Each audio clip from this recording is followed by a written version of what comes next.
It's only been a few days since Fallout 76 was revealed, but the conversation surrounding Bethesda Game Studios' next title continues on. Thus far, based on the leaks that have popped up, the conversation has been extremely mixed, with a lot of people on board and others extremely concerned. As I've stated, while my initial reaction was being worried, I'm staying hopeful until we see and hear more of this title. Recently, I put up a poll on the channel, and out of 47,000 votes, most, as I kind of expected, have a similar mindset of waiting. E3 2018 is only now about a week away, and Bethesda's already gearing up for the event with a massive billboard in downtown Los Angeles on the Figueroa Hotel. I believe I said that right. Now, as I mentioned just a second ago, the feeling for this new installment is the most mixed I've seen, and I think it's largely due to the fact officially very little has been revealed, and most of the information being discussed are leaks. We know, of course, there's going to be multiplayer that's teased within the trailer, but how far it goes we don't know yet. With that said, I do want to discuss some more positive and hopeful thoughts, this coming from a former Obsidian and Bethesda Game Studios employee who has worked on Fallout New Vegas, Fallout 4, and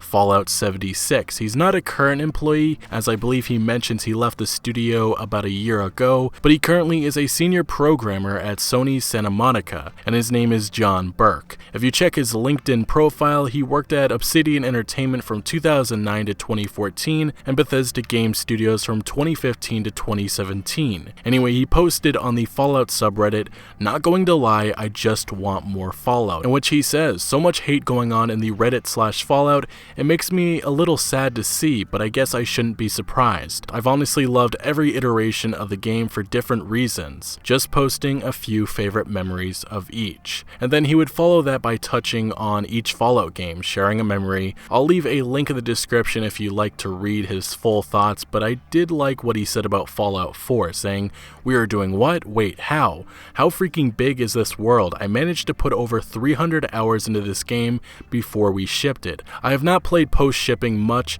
but I'm finally separated enough from release of this game to do a full playthrough plus DLCs plus whatever crazy mods I can find now." I think we all often forget the love and passion these developers have. Even though I've made it clear my disappointment with Fallout 4, it's still just great to see the enjoyment others have, whether that be a developer or just a fan. Now, what I did find interesting was some of his comments to Fallout 76 related questions. Obviously, he's not going to be giving any information, as I'm sure he signed an NDA or a non-disclosure agreement with Bethesda, but he does touch on a few things which I do find interesting to think and talk about. So one fan asked, "Do you think some fans are overreacting without regarding the leaks, of course?" In which he replied, "This is what passionate fans do, right? I do not hold passion against anyone. Everyone is entitled to an opinion. I don't even get upset if someone hates my games. I am always happy to read good criticism of my work. It is part of how I grow as a developer.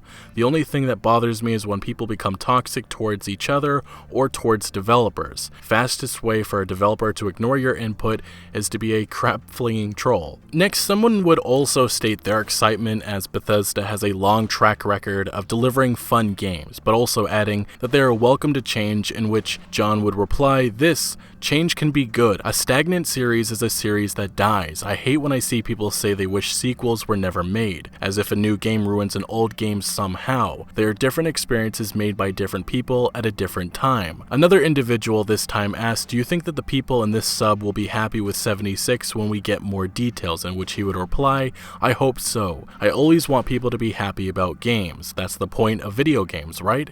To be enjoyed." The next question I'll bring up is someone asking, out of 10, how fun was Fallout 76 to develop? Best project to work on? And he would say, "I haven't worked there for over a year now, so I can't really answer this in a meaningful way. The team is amazing though. I miss those guys/gals very much." And lastly, someone would voice their displeasure with the idea of multiplayer in Fallout 76, in which John Burke would make a joke and then get a heated response, leading to him giving a lengthy post which says, "My point is that no game will please everyone. It does not matter what game is made. It will disappoint someone on some level. That's true for any game, but especially a franchised game. Your opinion is important, but catering the game to what you want will only cause cause someone else to complain. If you want my perspective on this as a developer who worked on two very differently perceived Fallout games, when we shipped New Vegas, we got a lot of criticism from huge fans of Fallout 3 that it wasn't as good as Fallout 3 for various reasons. Other people loved the changes that were made, the story, the systems, etc. Other people were disappointed we did not nod more to Fallout 1 and 2, considering we had a lot of the original developers working on it. I personally got a lot of hate messages regarding New Vegas. The same was true for Fallout 4. Some people loved the changes that were made, others hated it. Still, others modded the game to be what they wanted. How do you reconcile these?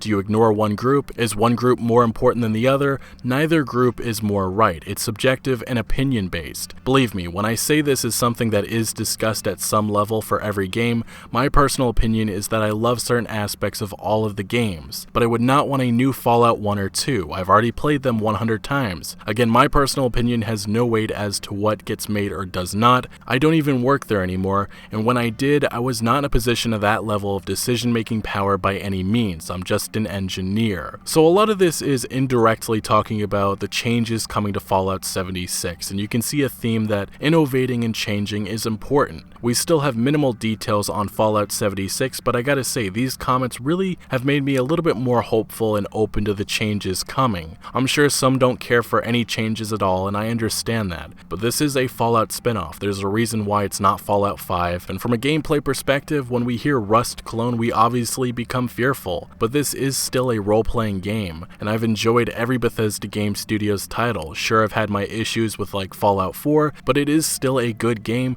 that I've invested probably 300 plus hours into by now. In the last few days, we've discussed a few current employees' opinions, with one even mentioning fans would not be disappointed and just to be patient. So yes, obviously the leaks have created a lot of negativity, but like I've been saying, they don't show the complete picture, and luckily we'll know much more in just about 7 days. But anyway, what's your feeling on Fallout 76? Are you open to change? Let me know what you're thinking in the comment section below, but thank you for watching. Make sure to leave a like if you did enjoy this video or found any informative value, and consider subscribing for more Fallout 76 content to come, and I'll see you later.